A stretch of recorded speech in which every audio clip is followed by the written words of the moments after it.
됐습니다. 네. 예, 일단 넘어가고요. 그래서 이제 여기서 제가 해놓은 거예요. 강의 사진 촬영이나 생방송, SNS, 실시간 채팅, 후기 모두 환영입니다. 여기서 누가 지금 페이스북으로 생방송 하시는 것도 저는 환영합니다. 예, 뭐 그런 걸 꺼리끼면 우리가 지향하는 점 못 가는 거죠. 공개할 줄 못할 얘기를 하면서 선거운동 하는 자체가 사실 우리가 바람직하지 않다 이렇게 말씀을 드리고요. 네. 오늘 오신 목적이 조금 다양할 거라고 생각합니다. 무슨 말이냐면 분명히 우리가 알릴 때 하나의 제목으로 알립니다. 알리지만 오시는 분들의 마음이 좀 다르죠. 목적은 다릅니다. 왜 이렇게 이 얘기를 먼저 시작하냐면 우리가 앞으로 많은 우리가 시민들을 만나게 되잖아요. 뭐 국민도 만나고 여러분들 만나는데 같은 말을 사용하고 있지만 그 말에 대한 해석이 다릅니다. 그래서 우리가 주의할 게 뭐냐면 같은 말을 하지만 해석이 다른 부분에 대해서 그거를 따지고 들 필요 없다. 일단 우리가 그 자세를 취하서는 안 돼요. 그러니까 우리가 정당인으로서 해야 될 자세 중에 하나가 우리는 따지는 게 목적이 아닙니다. 그러니까 여기서 하나 말씀드려볼까요? 우리가 이번 선거에서 목적을 이루는 진짜 목적은 뭘까요? 아니면 우리 정당을 운영하는 목적? 뭐 이렇게 교과서에 있는 것도 괜찮고요. 예, 본인들이 생각해보는 게 괜찮을 것 같습니다. 왜 이렇게 질문을 드리냐면 오늘 이 자리 끝나고 뒤풀이도 끝나고 내일 아침에 눈 떴을 때 뭐가 남겠냐는 거야. 저는 이제 그게 중요하다고 보거든요. 오늘 제가 아무리 뭐 10가지, 20가지 내용 준비해 왔어도 그게 안 남고 다른 게 남을 수도 있어요. 그런 거죠. 예, 그래서 이제 오늘은 몇 가지만이라도 좀 공통된 목적이 있으면 좋겠다는 바람을 가지고 좀 이야기를 좀 시작해 보겠습니다. 네, 각자 오늘 목적에 대해서 한번 생각해 주시고요. 뭐 선거 때마다 주요 화두는 소통이죠. 근데 선거 때 아니더라도 뭐 소통에 대해서 이야기합니다. 소통의 목적이 뭘까요? 통하면 끝인가요? 뭐 편하게 우리 꼬마애기가 우리 애들이 엄마 아빠한테 물어봐요. 소통이 왜 하냐고 물어봤을 때 뭐라고 대답해 주시면 될까요? 교감이라고 해요. 네? 교감하기 위한 거다. 예. 교감을 왜 하죠? 아니 목적을 이루기 위해 가지고 네. 뭐 여러 가지 강제적인 방법도 있지만 소통이라고 하는 거는 서로의 목적을 네. 잘 이제 이루면서 예. 그래서 소통과 함께 나오는 단어가 뭐냐면요. 공감입니다. 소통을 아무리 잘해도 공감하지 못하면 소통을 못한 거죠. 그러니까 형식은 취할 수 있죠, 우리가. 그러면 여기서 말씀드리는 게 그럼 우리가 이 소통을 통해서 이번 지방자치 선거에서 우리 지역 유권자, 우리 시민들과 어떤 공감을 하는 게 목적이느냐. 그 공감을 하는 데 있어서 우리가 얼굴 마담들이 후보들이잖아요. 근데 후보들만 선거운동하는 게 아닙니다. 우리가 같이 공감을 하는 거죠. 그 공감을 잘하는 후보들이 당선돼야 되지 않나요? 소통을 잘한다는 게 아니고 공감을 잘해야 되는 후보들. 그래서 공감을 잘해야 되는 방법이 뭐가 있느냐 했을 때 저는 당연히 오늘 할 주제는 뭐겠습니까?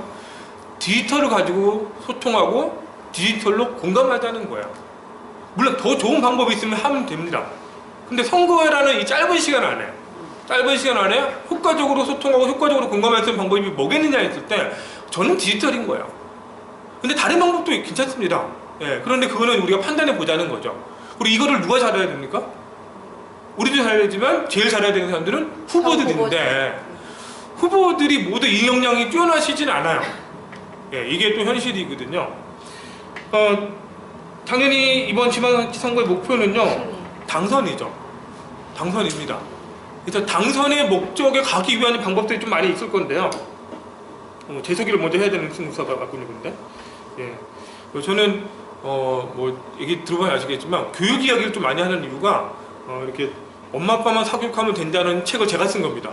제 책이고요. 그래서 이제 책 저자로 불려지는 걸 좀 좋아하는 사람이고요. 그리고 사교육걱정세상이라고 들어보셨는지 모르겠는데 우리나라 교육 뭐 여러 단체가 있지만 사교육걱정세상이 정말 교육에 있어서만큼은 선도하는 시민단체예요. 거기서 제가 대표 강사로 활동을 하고 있고요. 그리고 김해 대안학교를 예산을 받았어요. 공모해서 뽑혀가지고 그래서 국공립대안학교가 지금 설립 중에 있습니다. 2020년 개교를 목표로 지금 설립 중에 있고요. 물론 예산은 정부 예산과 경남도 예산을 가지고 지금 만들고 있습니다. 거기 지금 준비위원이고요. 그리고 학교 운영에 협의하고 있고 이제 한참 했는데 요즘은 안 하죠. 시간이 없어서 이거 안 하고 뭐 하겠습니까 지금?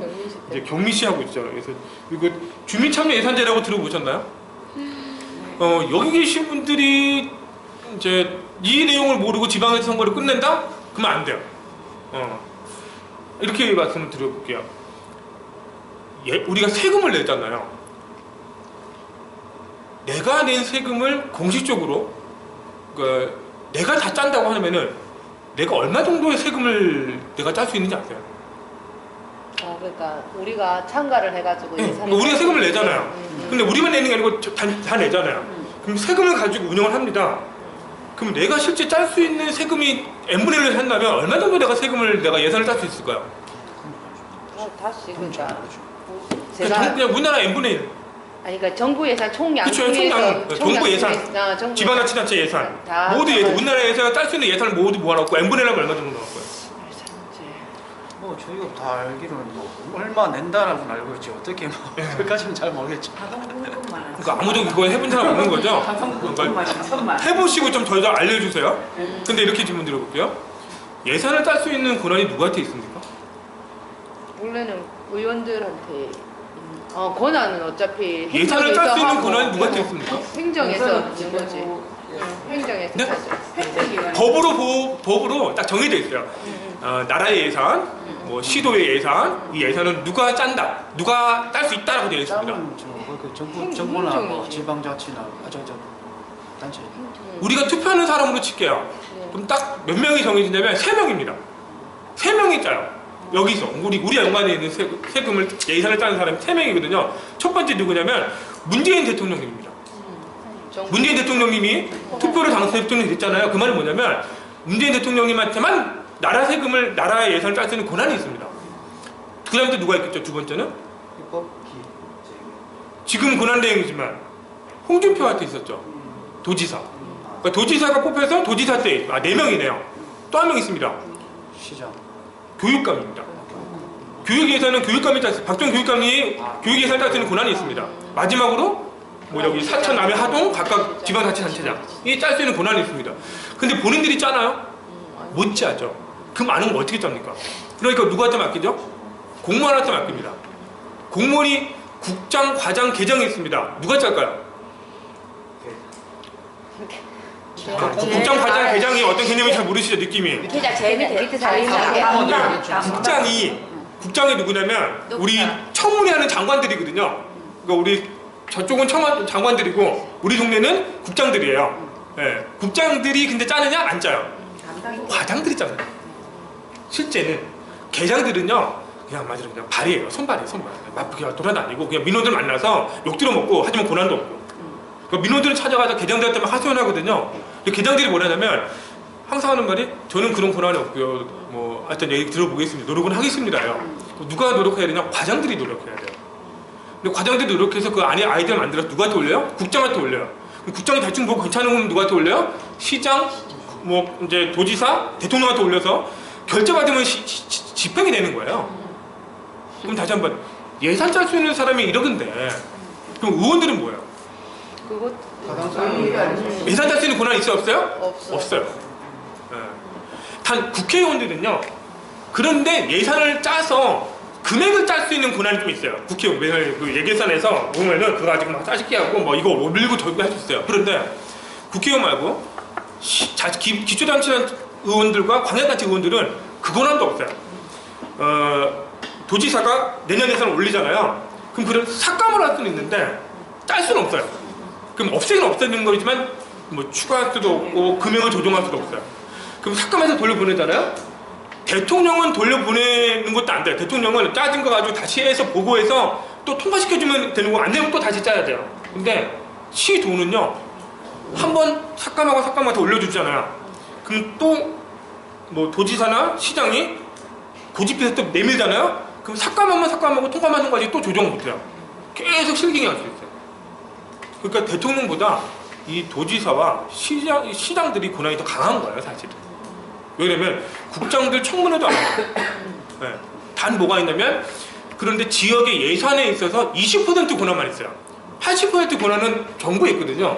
그러니까 예를 들어서 사천 뭐 주민센터에 인원을 늘린다? 그 권한이 정말 행안부에 있어요. 예산 모든 권한이. 그러니까 거기에 공문을 정해줘야지 예산을 받아요. 그러니까 예산을 자체적으로 집행하는 권한이 보통 20%밖에 없기 때문에 평균적으로 많은 데도 많은 있습니다. 예. 근데 그렇기 때문에 그런 뭐 관계 있고 그래서 이번에 지방자치선거에서 주요 화두가 자치분권 개헌이라는 말이 나오는 이유는 그 20% 예산권을 한 3, 40까지 올려야 된다. 그거를 헌법에 명문화하자. 뭐 그런 이야기인 거예요. 지금 권한 얘기 나오는 게. 어떤 그런 구조에서 그럼 우리 의원들이 할 수 있는 권한이 뻔합니다. 그런데 다시 한번 예산을 딸 수 있는 권한이 아까 거기 있다고 그랬죠. 그런데 그 예산을 국민한테로 딸 수 있다고 하면 좋겠죠. 이게 이거예요. 주민참여 예산제. 그 권한을 우리한테로 준 거예요. 주민들이 직접 예산 따서 올려봐라. 그런데 그 예산 따서 올린 거를 심사하는 걸 공무원이 하는 지금. 근데 조금 발달된 데는 위원회를 꾸려서 위원회에서 심사를 해서 통과를 시켜요. 통과시킨 걸 의회에서 다시 확정을 지어요. 이 구조는 변하지 않지만 그래도 어딥니까? 처음에 예산을 짤 수 있는 권한을 주민한테 준다는 게 이게 주민참여 예산제고 이게 법으로 보장되어 있고요. 다 있어요. 조례가. 근데 실행을 안 해요. 예. 자유한국당에 이제 자치라는 체가 있는 데는 거의 안 하고 있어요. 그리고 어떻게 하느냐? 뭐 공모 같은 거예요. 여론조사? 아니면 뭐 그러니까 딱 뭐 공개도 안 하고 누구는 알고 누구는 몰라요. 근데 언제까지 의회를 내서 뽑히면 그거 예산을 반영하는 거예요. 그리고 뽑혀서 1등, 2등, 3등 상금 줘요. 이런 행사를 하고 있어요. 주민참여 예산제를 엉터리로 운영하는 거죠. 이런 걸 하고 있는데 어쨌든 이렇게 주민참여 예산제가 있다. 그래서 이걸 누가 알아야 돼요? 우리 후보들이 모르면 바보 취급받는 거죠. 아니 주민참여 예산제를 모르고 이렇게 의원으로 되려고 나왔어? 공부해야 되는 거예요. 예. 그리고 바꿔 말하면 이게 공약화될 수 있는 거죠. 예.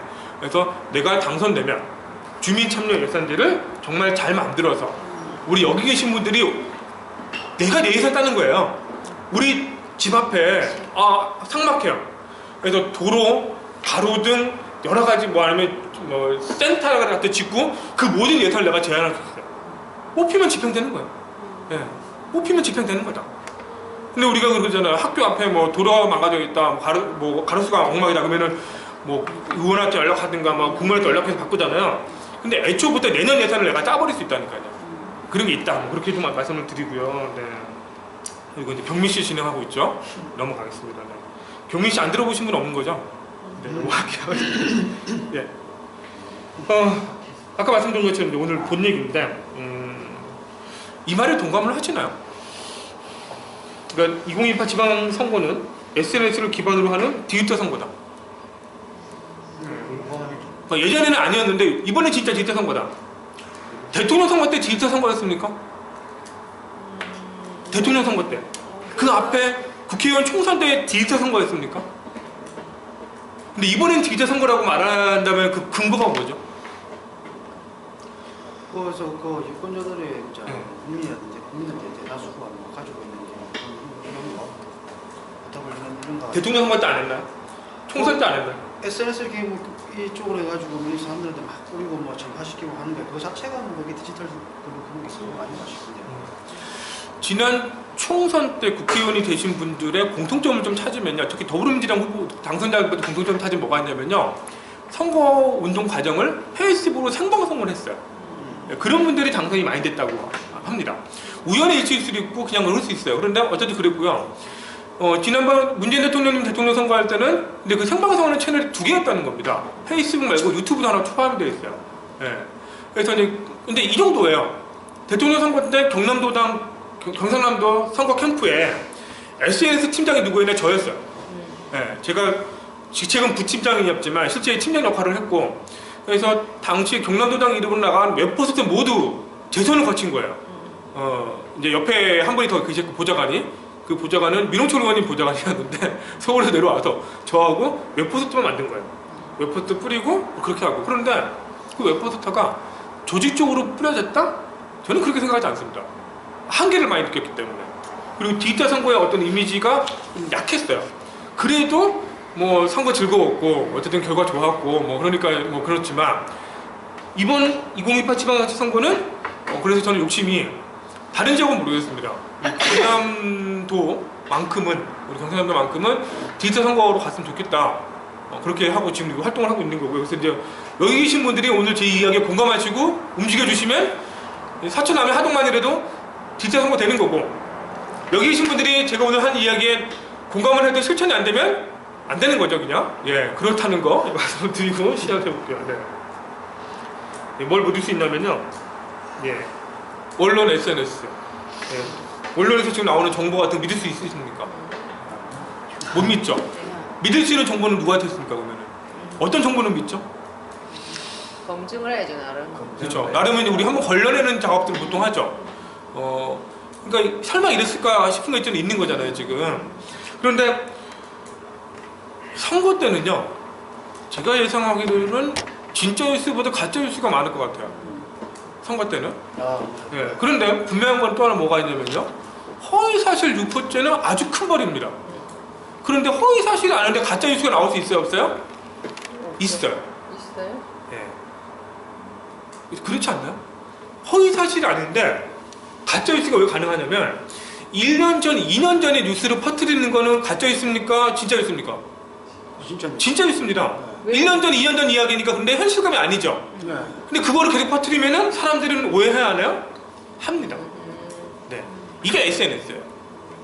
그러니까 그런 것들이 사례가 아주 많습니다. 우리 이제 더불어민주당 당원들도 예전 사진을 막 퍼날려요. 그러니까 가장 많은 게 뭐냐면 국회의원들이 국회의사당 앞에서 내가 최준실이다? 외치는 현수막 있는 거 사진 본 적 있으세요?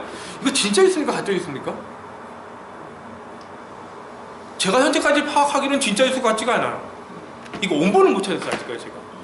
온보는 보통 뉴스에서 나오는 그냥 보던데 아직 그거 못 찾았어요, 제가. 뭐 틈틈이 찾는데 없어요, 아직은. 근데 여전히 돌아요. 자유한국당 의원들이 당시 새누리당 뭐 앉아서 뒤에 쫙 서서 맨 앞에 내가 최준실이다 막 그렇게 하고 있고 막 뒤에 뭐 현수막이 있는 게 있어요.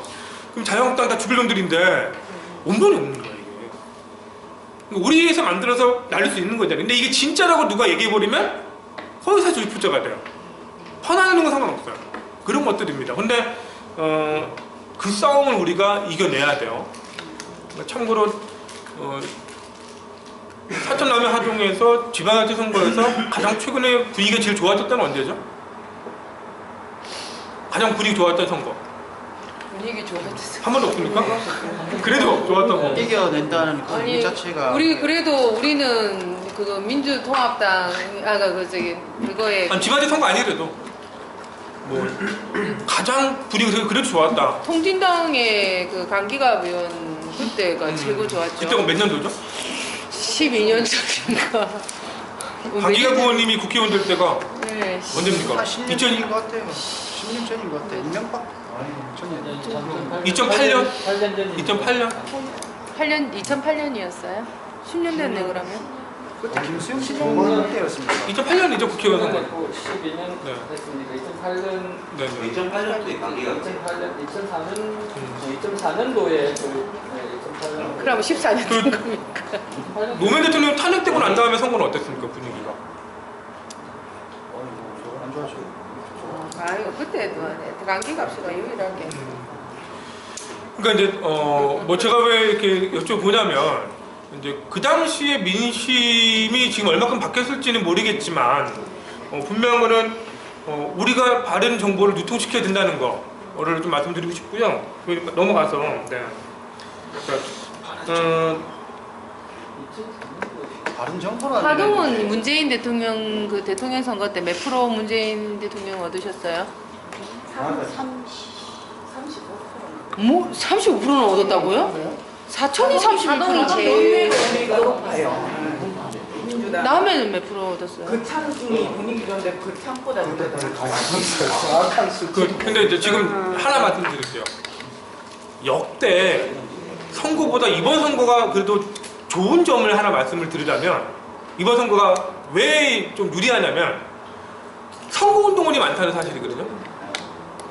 역대 역대 이번 선거만큼 선거운동원이 우리 선거운동원이 공식적으로 활동을 하는 것 중 제일 많은 숫자예요. 왜 그러냐면 후보를 다 내니까. 후보를 내니까. 지난 대통령 선거 때도 우리가 지역마다 후보가 낸 게 아니잖아요. 지역마다 선거운동이 있는 게 아니에요. 경남만 네. 사천 하면 아동에 지난 대통령 선거 때 선거운동 하신 분들은 소수예요, 소수. 근데 이번에는요, 자이든 타이든 어쨌든 저쪽에서 왔든 안 왔든 우리 후보가 많아. 네. 그러니까 더불어민주당 이름 갖고 선거운동하는 사람이 진짜 많아요. 그러니까 시민들이 봤을 때 처음 보는 거죠. 생전 처음으로 파란색이 볼 줄 알고, 그러니까 우리 파란색, 얘네들 파란색일 때도 있었잖아요. 우리 파란색에 이렇게 민주당에서 선거운동이 많은 건 보다 처음 보는 거예요. 물론 아주 예전으로 가서 뭐 김영삼 대통령님이 이제 뭐 그랬을 때 뭐 그때는 뭐 근데 그때는 선거 방식이 아예 다르니까요, 지금하고. 예. 자, 지방자치 선거 전략에서 승리 전략, 아까 말씀드렸던 부분입니다. 도민 시민을 더 많이 감동시킨 후보가 이깁니다.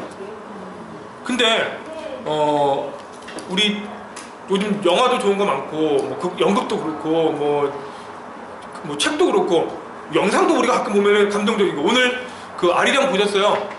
네, 피겨. 네, 봤어요. 네. 눈물 날 정도로 오늘 감동적이지 않았나요, 그거? 네. 네. 근데 그런 영상을 보면 감동 받잖아요. 네. 근데 감동은요, 여러 가지 코드가 쌓여야 된다는 거 아세요? 감동은. 그리고 감동을 이게 주는 이 객체, 영화든 이게 뭐든 이 코드하고 내 코드가 미리 공유하는 게 있어 일치될 때 감동이 와요. 근데 그런 게 없는 상태에서 아무리 예쁜 짓을 해도 내가 평소에 이 사람한테 이미지가 나쁘면은 이게 감동적이지 않아요. 짜증이 나요. 네. 그러니까 우리가 이번 선거에서 감동을 주기 위한 코드를 어떻게 준비할 것이냐는 전략. 사천하면 하동에 있는 우리 유권자들에게 그 감동을 주는 코드, 언제 감동받으면 돼요? 투표하기 전까지만 받으면 돼요. 네. 투표하기 전까지만 감동받으면 되는 거거든요, 우리가. 그럼 투표하기 전까지 우리가 얼마만큼 감동 코드를 공유하게 만드느냐가 중요한 거예요. 그러니까 선거는요, 단순하게 해서 표가 내 표로 되지 않습니다. 무슨 말이냐면, 우리 후보님들이 지금 그래도 뭐 눈치껏 사람들 만나고 악수하고 명함 주잖아요. 근데 그 빈도가 커져서 뭐 진짜 선거 끝날 때까지 몇만 장을 뿌려요. 한 사람이. 그럴 수 있어요, 진짜. 네. 뭐 몇천 장은 기본인 게 있고요. 그럼 그 명함을 받고 그러면 후보자가 바뀐다? 사실은 그렇지 않다. 그럼 우리가 이렇게 명함을 계속 뿌려서 선거운동에서 표심을 많이 얻고 내가 그렇게 최대 많이 해서 선거 이기겠다는 전략은 그러면 합리적인 전략이에요? 그렇지 않죠. 그러면 또 선거 캠프 꾸려지면 전화를 합니다. 그 자원봉사자도 전화할 수 있지만 유급도 둘 수 있어요. 뭐 돈 받고 아르바이트생이 문구대로 전화 막 해서 누구누구 후보 캠프입니다. 뭐 누구니까 많이 도와주십시오. 이런 공약 있으면 이렇게 끊어놓대요. 이거 받고 표심이 바뀌어서 할 수 있나요? 그게 많을까요? 그렇지 않죠. 그러면 바꿔 말해서 내가 원래 이 사람을 지지했는데 선거 기간을 해보니까 이 사람이 좀 아닌 것 같고 이 사람이 좋대더라는 얘기 듣고 바꿔보신 적 있으세요? 아니면 누구 투표도 안 하려고 했는데 뭐 선거 기간 동안 들려오는 여러 가지 이야기로 마음이 좀 움직여서 그래도 가서 투표해서 이 사람 찍어줬다 그런 적 있으세요? 그런 경험도 없으세요? 예. 방금 말한 두 가지 경우는 가능성이 있습니다. 우리가 해야 될 게 그거죠. 그럼 그런 사람들이 그 마음을 어떻게 움직이게 할 것인가에 대한 전략을 짜야 돼요. 이걸 누가 잘 짜야 되냐면 후보자들이 잘 짜야 돼요, 사실은. 그래서 후보자들 중에서 어떤 분들이 그래서 그 표심이 많이 있냐면 뭐 김경수 의원님 아픔을 좀 건드리면 김경수 의원님이 사실은 김토 전 의원하고 보궐로 붙을 뻔했어요, 원래. 근데 양보를 해서 보궐로 안 나오고 2012년 총선 때 맞붙었어요, 김태호 후보하고. 근데 김태호 이제 전 의원은 보궐로 들어온 사람이잖아요. 엄청난 거야, 이게. 그러니까 보궐로 들어와서 1년 만에 다시 본선에 붙었는데 떨어진다? 그런 케이스가 거의 없어요. 근데 김경수 의원님은 될 거라고 본 거예요. 네. 김해니까. 그리고 진영이, 당시는 진영이 지역구였어요. 지금 아닌데. 네. 그런데 김토라는 이 사람이 어떤 사람이냐면 도지사도 했죠. 우리 그러면 낙마도 뭐 서울 갈 뻔했는데 낙마하고 뭐 했지만 아주 싹싹해요. 뒤에는 모르겠지만 유권자들 입장에서 뭐야? 싹싹해요. 예. 노인분들은 녹아요. 예. 그러니까 그 이미지를 어떻게 선거했다고요? 보궐로 선거했다고요. 보궐로 들어왔다고요. 총선까지 그 이미지가 간 거예요. 그냥. 물론 서울 가서 최고위원들 되고 뭐하고 해서 이미지 완전 버렸고 이제 그 주변도 떨어져 나갔어요. 그래서 힘 없는 사람 됐지만 근데 이 싹싹함이라는 게 어떻게 되냐면 누적이 되면 그놈의 정이 생겨요. 예. 이 정은요 아주 막강합니다. 왜 그러냐면 모를 땐 정을 보고 찍어요 진짜. 이게 우리의 정서입니다. 근데 이게 나쁘다 좋다가 아니고 이거를 활용을 잘하면 잘한 거예요. 그냥. 이게 선거거든요. 근데 그 정을 쌓아서 그 정을 움직여서 어쨌든 난 뭐도 모르겠고 이 사람이 좋아 보여서 찍게 만드는 거는 엄청난 힘이에요. 이 에너지가 대단한 겁니다. 근데 이거를 또 아무나 갖고 있느냐? 그렇지 않아. 그렇지 않아. 근데 우리가 그거를 후보는 조금 부족해도 우리가 만들어줄 수 있으면 좋은 거 아닌가요? 그렇죠. 그럼 그걸 어떻게 만들어주느냐, 어떤 그렇게 이미지를 줄 수 있느냐 했을 때 저는 뭐라고요? 디지털이 그거를 할 수 있는 시대가 왔다는 거예요. 왔다는 거. 네. 그래서 왜 디지털 선거를 얘기하냐면요. 네. 이거에 검증됐기 때문이에요. 방법에 따른 공감 속도차. 공감 속도차. 뭐 다 아시는 얘기인데 뭐 다 한번 해보겠습니다. 글보다 사진이 공감이 빠르죠. 네. 근데 사진보다 영상이 더 빠른 거 아세요? 그럼 영상 다음은 뭘까요? 말. 마음을 전달해 줄 수 있어요? 말? 글, 사진, 영상. 영상 안에 보통 말이 있을 수 있고 그렇죠. 말도 좋아요. 괜찮죠. 또 뭐가 있을까요? 3D. 저도. 되면 영상이라는 건 말까지 포함한 거예요 사실. 네. 네.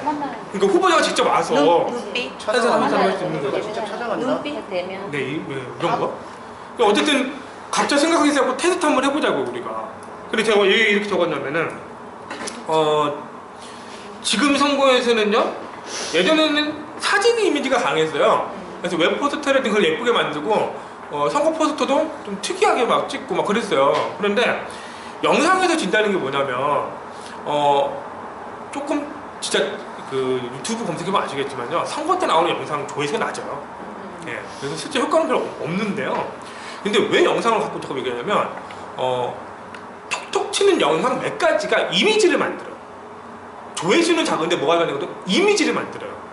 그래서 선거 때 가장 잘하는 선거운동이 하나를 뭘 하냐면 운동원들이 놀면 되는 거 아세요? 놀면 선거운동원들이 인사하고 그게 아니고요 놀아요. 춤추고 놀고 노래 부르고 놀고 지네끼리 신나서 놀아요.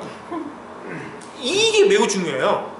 그러니까 이번에 유세 선거운동을 꾸밀 때 운동원들이 어떤 분위기가 되냐면 열심히 하시면 안 돼요.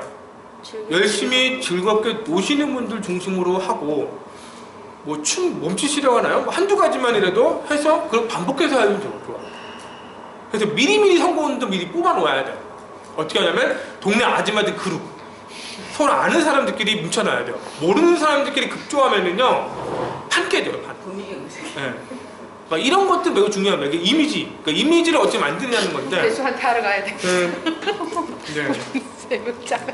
제가 영상이라고 했던 다음은 뭐라고 했냐면 사실 지난 선거에서 아까 말씀드렸잖아요. 유튜브하고 페이스북으로 동시에 생방송했습니다. 근데 이번 선거는요 지금부터 하자는 거거든요. 그러니까 다시 한번 말씀드릴게요. 제가 이 이야기를 2달 전부터 했어요. 작년부터 한 거예요. 작년부터. 작년에 제가 유격하면서 올렸냐면 각 후보님들 밥 먹으러 가셔가지고 페이스북 생방송 좀 하세요 그랬어요.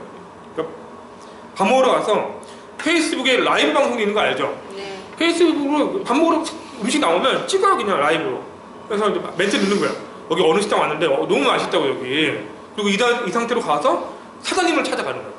사장님 저 너무 맛있어서 사장님 광고해드리려고 하는데 이거 생방송 중이니까 여기 보시고 가게 위치 전화번호 홍보 좀 하세요 라고 하는 거예요. 그러면 사장님이 당황스러운 모습 그런 거 다 생방송 잡히잖아요. 그런데 해요. 하고 나면은 이제 보여주는 거죠. 사장님 여기 생방송 방송했는데 저장해도 되겠습니까? 저장하면은 다 봅니다. 제 친구들이. 그럼 하라고 해요. 그럼 어떻게 하냐? 혹시 페이스북 하냐고 또 물어보는 거예요. 사장님한테. 페이스북 한다면 바로 친구 맺고 공유시키는 거예요. 그럼 그분 페이스북에 뜨잖아요. 후보자들이 지금부터 하루에 한 끼만 먹어도 100군데의 광고를 할 수 있어요. 선거운동원이 아니에요. 선거운동원이 아니거든요. 우리가 평소에 음식 말하시는 거 보고 사진 찍고 올리잖아요. 자기 블로그 같은데 똑같아요 그냥. 근데 페이스북에 올리면 생방송이고, 페이스북 생방송의 강점이 뭐냐면요, 자기 친구들한테 모두 강제로 알려요. 예, 다른 기능은 약한데 이 페이스북 생방송 기능은 매우 강력하거든요. 그래서 내 친구가, 당신 친구가 생방송 중이거든 하고 알려요. 그러면 선거 나가는 후보들은 어떻게 하면 돼요? 미리 연락해서 제가 이런 생방송을 계속 할 건데 생방송 공유 뜨면 제발 공유 좀 해주세요 라고 하는. 이 하나의 파급 효과가 엄청날 겁니다. 그런데 왜 안 하고 있을까요? 싫어하니까 사람들이. 해보면 뭔가 알 건데 근데 시도를 안 해봐요. 왜 그럴까요? 아니 왜냐하면 안 그런 해본 짓이 그 후보가 100명 100군데의 가게를 간다 하면 진짜 더 보는 사람도 싫어하고 그 사장님도 별로 사장님 좋아할지 모르겠는데 그런 사람들은 아예 페이스북 차단. 왜냐면 자기가 그것도 아니고 특히 정치인이라면 더 반감만 살 것 같은데요. 선거운동인데. 선거운동이라도 그러니까 근데 그런 그런 경우에는- 절친이면은 절친 안 돼야죠. 그러니까 차단을 시키죠. 이제 그런 거는 자꾸 이제 페이스북에서 차단. 왜냐면 이건 뭐 광고도 아니고 지가 정치인이면 그냥 자기 공약과 신용과 이런 거 해야지. 괜히 헛짓한다 뭐 이런 생각을. 근데 이재명 이거 저 TV에 자기 수행안 하는 거 근데 이제 근데 제 질문이 뭐였냐면 왜 후보들은 안 하고 있을까요?인데 그런 생각 갖고 있는 분이 없어요. 그런 생각 때문에 내가 그럴 것 같아서 안 한다는 분이 왜 안 하냐면 페이스북 생방송을 해본 경험이 없어요. 평소에 한 번도 해본 적이 없어요. 그러니까 좋다고 아무래도 후보자가 직접 못하는 거예요. 자기 폰으로. 근데 옆에 보좌관들이 누구든지 도와주시면 돼요. 왜 이렇게 좀 말씀드리냐면 이제 나오겠지만 사실 오늘 후보자가 한 명이시고 나머지 후보자는 없으시네요. 또 있으세요? 나가시는 거예요? 시입니까 돕니까? 시로 나가시는 거고. 그럼 이제 여쭤볼게요. 선출직으로 나가시는 거잖아요. 선거 전략 1번 뭐부터 해야 됩니까? 뭘 먼저 알려야 됩니까? 저기 있어야 돼. 2번은요? 이거는 유권자는 공감해야 되겠지. 3번은요? 그럼 다시 말씀드릴게요. 이번 선거에서 목표는 뭐죠? 목표는 당선입니다. 당선이죠. 그러면 이제 다 바꿔 질문 드릴게요. 유권자들은 표를 찍을 때 첫 번째 뭐를 염두에 두고 표를 찍을까요? 어떤 후보를 찍을까요? 첫 번째 조건이 뭐죠? 유권자 입장에서 나한테 얼마나 도움이 될까? 실제 사천 남해 하동이 그렇게 해서 투표를 했기 때문에 자유한국당이 이렇게 압승했습니까? 맞죠? 그렇다고 도움이 되죠. 사업할 도움이 때 되죠. 다시 한번 그런 거 사천 남해 하동의 유권자들은 평균적으로 봤을 때 자신의 표를 누구한테 줍니까? 당만 보고 찍는 경우가 많죠. 거의 당을 보고 찍습니까? 네. 그럼 두 번째 뭐를 보고 찍습니까? 사람 개인적으로 안다. 그러면 이제 다시 한번 상상을 조금 하시기 도와드릴게요. 이번에 투표를 몇 번 하죠? 7. 많이. 몇 번 하죠? 도의원, 도비례, 네, 지금 후보 출마하시는 분이 손가락으로 세고 있으면 안 됩니다, 지금. 네. 시비례, 교육감 7명. 일단은 7인데 우리의 목표는 최소 8입니다. 개헌 투표까지 해야 되기 때문에 8이라고 우리는 얘기해보고 다녀야 됩니다. 7이라고 하면 안 됩니다. 8입니다, 8. 그럼 4사로 나누자고요. 네, 그리고 실제 투표할 때요 2번에 나눠서 투표하는 건 아시죠? 네, 기억을 더듬으시면 그렇게 했습니다. 사전선거. 네, 나눠서 투표했습니다. 한 번은 기초단체장 중심으로 해서 한 번 그룹, 또 하나는 광역단체 중심으로 해서 한 번 합니다. 뭐 순서는 뭐 중요한 게 아니기 때문에. 그럼 첫 번째 뭐 도지사 찍었다고 쳐요. 도지사, 교육감, 그리고 광역의원이죠. 그리고 뭘 찍죠? 당 투표를 합니다. 비례를 위해서 4번을 합니다.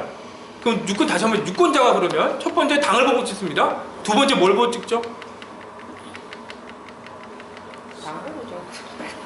번호를 보고 찍습니다. 번호? 실제 아, 번호가 나와야 됩니다. 1번. 당을 보고 찍지 않습니다.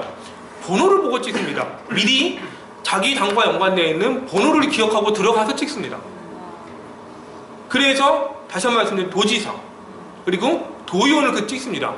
그리고 교육감 선거가 변수입니다. 교육감 중에 자기가 찍는 사람이 같은 번호면 상관없지만 다른 번호일 때는 혼란이 옵니다. 예. 그리고 당을 찍을 때 또 당을 보고 찍습니다. 그냥. 그리고 이제 시의회 넘어오죠. 그러면 기초의회 넘어오면 이제 사천, 시장, 뭐 하동, 군수 그렇게 찍죠. 예. 그런데 역시 뭐라고요? 번호를 보고 찍습니다. 그 다음에 시의원을 넘어오죠. 시의원 넘어와서 뭐죠? 이제 가나다라 마바사가 시작합니다. 이때부터. 예. 그리고 찍습니다. 근데 이때도 뭘 보죠? 당을 보고 갑니다. 그러니까 1가, 2가 이렇게 갑니다. 그러니까 이 같은 번호가 어쨌든 있어요. 같은 번호가 있고 그렇게 가거든요. 당 투표니까. 그리고 세 번째 뭐죠? 비례대표로 해서 당을 또 찍습니다. 네 번째가 이제 개헌이 되지 않을까 모르는데 어쨌든 그럼 다시 한번 질문을 드려볼게요. 우리 이제 출마하시는 거니까 첫 번째 선거 전략에서 내가 이기려면 첫 번째 전략을 뭐로 해야 되죠?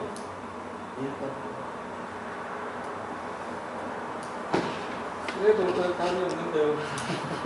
첫 번째, 그러니까 제가 이제 출마를 합니다. 그럼 제가 선거운동을 하겠죠. 그럼 선거운동을 해서 유권자한테 가서 첫 번째 해야 될 말은 무슨 말을 해야 될까요? 숫자를 먼저 얘기를 해라. 아니죠. 숫자이기 전에 더불어민주당을 먼저 얘기해요. 네. 제가 이렇게 지역에 돌아다니는 가장 큰 이유가 이겁니다. 많은 후보들이 가장 중요한 선거 전략에서 가장 큰 착각을 하고 계시는 부분이 하나 말씀드릴게요. 지방선거는요, 도지사, 이제 시장이나 군수 말고는요, 자기 알리는 선거 아니거든요. 철저하게 당을 알려야 돼요. 당. 무조건 더불어민주당. 두 번째 누구를 알려야 될까요? 그러니까 우리 의원님 누구 알려야 될까요? 그래 되면은 지방선거 자기 시의원이면 시장을 알려야겠죠. 그렇죠. 그래서 사천시로 나가십니까? 그럼 사천시장 후보 누가 될지 모르겠지만 그분을 알려야 됩니다. 그래서 저는 더불어민주당 후보입니다. 사천시장 후보로 나온 누구와 같은 당입니다. 근데 저는 기초의회에 출마한 사람입니다. 이번에 번호 뭐를 받았습니다. 까지만 이야기하기 전에 가요, 이 사람은.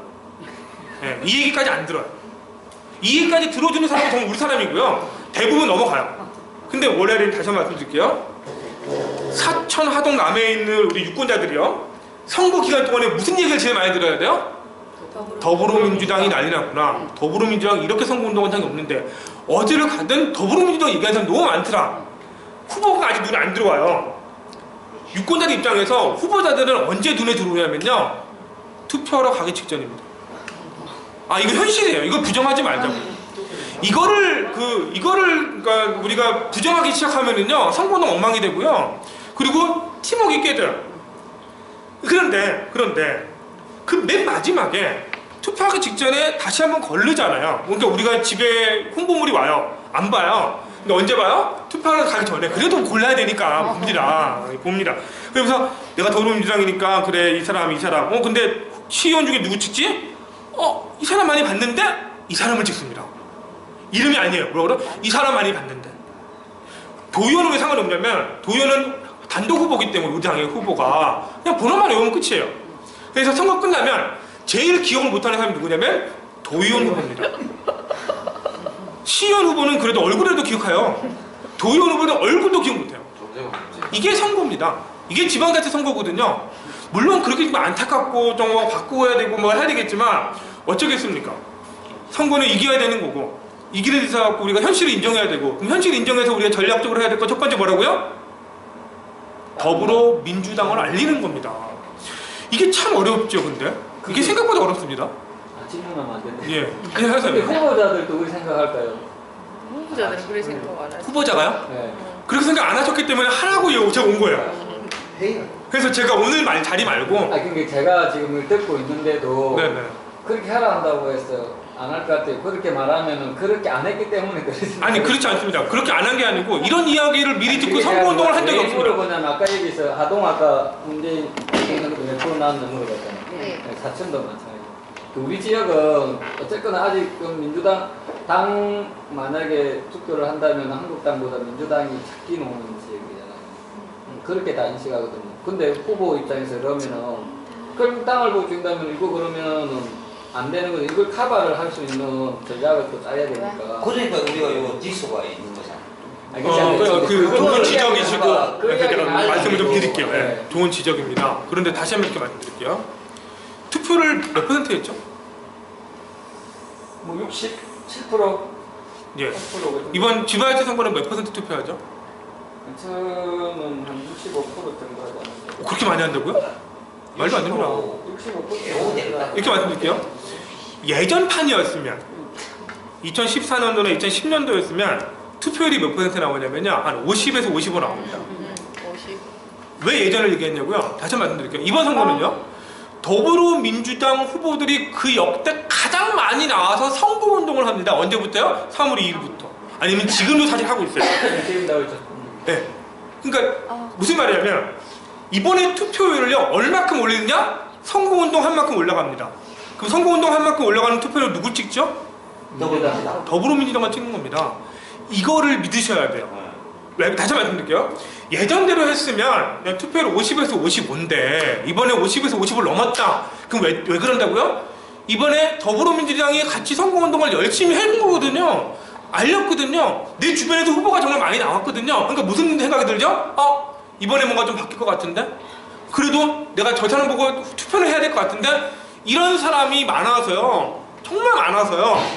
투표를 올려야 되는 거예요. 우리 선거 전략을. 근데 투표하는 게 그날 쉰다고 하지만 투표 안 하는 사람이 이전에 50이었다니까요. 그분들이 어떤 마음이었냐? 대부분 상당수가 뭐냐면 사표 심리가 정말 강합니다. 그러니까 사천남의 하동은요 안 됐어요. 내가 더불어민주당을 대충 지지했는데 안 됐고 투표해서 뭐해? 내가 투표했는데 투표하고 깨지는 것보다 안 하고 깨지는 게 낫거든요. 그런데 지금 어떤 심리를 심어줘야 돼요? 투표하면 바뀝니다. 51대 35의 지지를 받았어요.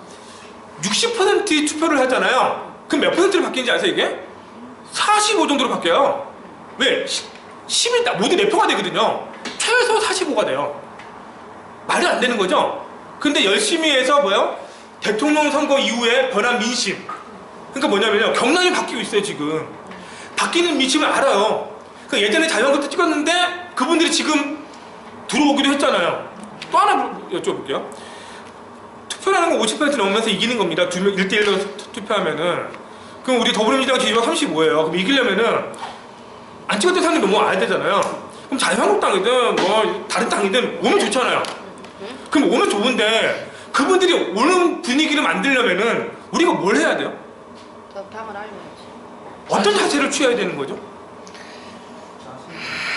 이거는 지역에서 고민입니다. 이거를 제가 뭐라고 말씀드릴 수 없어요. 이거 말했다가 좀 오해가 많아서. 근데 다시 한번 말씀드릴게요. 많이 보여줘. 선거입니다. 그리고 다시 한번 우리 문재인 대통령이 성공해야 되고 우리가 더불어민주당이 성공해야 돼요. 우리는 항상 이렇게 얘기하죠. 더불어민주당을 지지하지 않았던 분들이 더불어민주당 지지하게 만들어야 된다. 우리 더불어민주당이 정말 좋은 정당이고 더불어민주당이 정권을 잡아서 지역을 정권 교체해서 해야지 우리 시민들이 국민들이 행복하다 이렇게 얘기해요. 그러면 투표를 많이 해서 이겨야 되는데 근데 사천남의 하동마을도 대부분 전에 자유한국당을 찍었다고요. 그분들 우리를 찍게 만들어야 돼요. 그럼 그분들 어떤 메시지를 던져야 되냐는 거죠. 그분들이 투표만 하고 당은 여전히 자유한국당이어야 되는 건가요? 아니죠. 당도 더불어민주당은 와야 되는 거잖아요. 근데 더불어민주당 와서 당원이 됐어요. 근데 예전에 자유한국당이었어요. 근데 그런 분들과 우리가 만약에 패가 갈려져서 어떤 모임을 꾸려나가는 게 누가 봐도 보인다면 이걸 보고 자유한국당을 선택했던 분들이 더불어민주당을 선택해 줄까요? 이거 냉정하게 고민을 하자고요. 물론 아까 우리 제 회의 때 나온 것처럼 철새들이 있습니다. 당사만 바라고 오는 분들이 있어요. 그런 분들이 그리고 실제 지역의 권력을 장악하고 있기 때문에 와서 후보로 나오면 더불어민주당을 지켜왔던 분들보다 당선 가능성이 높아요.